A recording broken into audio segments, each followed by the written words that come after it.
विद्यार्थी मित्रों, मैं रेखाबेन पटेल सेठ जे सोनावाला हाई स्कूल में अहमदाबाद 9वीं कक्षा के हिंदी विषय के अध्ययन के लिए आप सभी का हार्दिक स्वागत है। हम हमारे पाठ्य पुस्तक का 8वां पाठ गुलमर्ग की खिड़की से एक रात की चर्चा कर रहे थे। अब पाठ जहाँ से बाकी है वहाँ से हम आगे चर्चा करते हैं। तो लेखक कहते हैं कि गुलमर्ग में सपने फूल बनकर उगते हैं। हरियाली के आर पार लाल लाल छतों के ऊपर आकाश में आंखें मुग्ध होकर देखती रहती है और फूलों में नए नए रंग भर जाते हैं। वातावरण में नई नई कोपलें फूट आती है।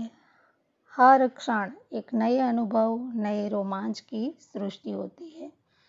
बादलों के पोर्टिको के नीचे लोग बाहें फैलाए घास पर बैठे हैं। दूर दूर तक सैलानियों की पंक्तियां घोड़े दौड़ाती नजर आती है। तो यहाँ पर विद्यार्थी मित्रों सैलानी शब्द है। सैलानी का अर्थ होगा विद्यार्थी मित्रों घूमने आए हुए लोग। तो सैलानी क्या कर रहे थे?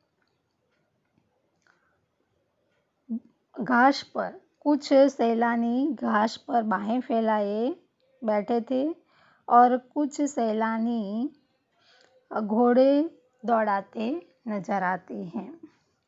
रंगों के कुछ बिंदु हरियाली के पट पर जहाँ तहाँ छिटके हैं। सहसा प्रकाश से नन्ही नन्ही पारदर्शक बूंदें पड़ने लगती है। सहसा का अर्थ होगा विद्यार्थी मित्रों अचानक। तो सैलानी बैठे हुए हैं और अचानक क्या होता है कि बर्फ की छोटी छोटी बूंदें पारदर्शक बूंदें गिरने लगती है और रंगीन बिंदुओं का एक पूरा विस्तार एक बार सिहर जाता है और अपने को समेटने लगता है। हरियाली का सपना कुहासे में के फूल में बदल जाता है और मैदान सुरमई आभा ओढ़ लेता है। चारों तरफ धुंध ही धुंध है और बेबस होकर फैली पगडंडियों की पतली पतली नरम बाहें। तो यहाँ पर विद्यार्थी मित्रों धुंध शब्द है। धुंध का अर्थ होगा विद्यार्थी मित्रों हवा में फैली हुई धूल। और दूसरा शब्द है बेबस। तो बेबस का अर्थ होगा लाचार। जब बारिश की बूंदें बर्फ की बूंदें गिरने लगती है तो क्या होता है कि चारों ओर धुंध दिखाई देता है और सैलानी अपने आप को समेट कर वापस होटल में आ जाते हैं और इसी कारण से लेखक को ऐसा लगता है कि चारों ओर बेबस होकर लाचार होकर पगडंडियां अपनी पतली पतली नरम बाहें फैला रही है। तो पगडंडी का अर्थ होगा विद्यार्थी मित्रों लोगों के लगातार चलने से अपने आप बना हुआ रास्ता। जब तक बादल बरसेगा बाहें फैली रहेंगी।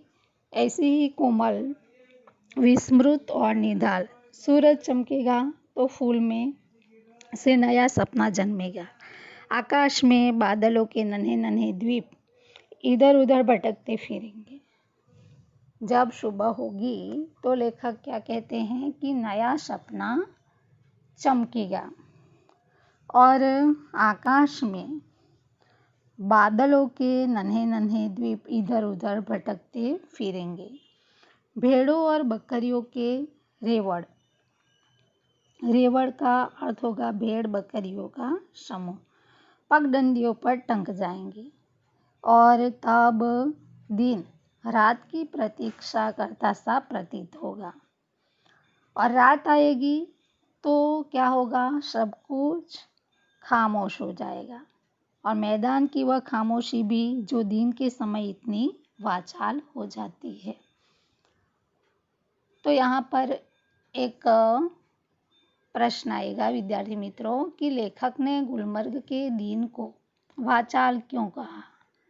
तो इसका जवाब होगा गुलमर्ग में रात आते ही सब कुछ खामोश हो जाता है और दिन में सैलानियों के कारण वहाँ बहुत चहल पहल रहती है। इसलिए लेखक ने गुलमर्ग के दिन को वाचाल कहा है। गुलमर्ग की वह रात मुझे कभी नहीं भूलेगी। लेखक क्या कहते हैं कि गुलमर्ग की वह रात मैं कभी नहीं भूलूंगा। पाठ का शीर्षक भी है गुलमर्ग की खिड़की से एक रात। तो उस रात को क्या होता है, लेखक होटल की खिड़की में खड़ा था और दूर दूर से सामने से एक बरसती हुई घटा मेरी तरफ आ रही थी। लेखक की तरफ एक बरसती हुई घटा आ रही थी।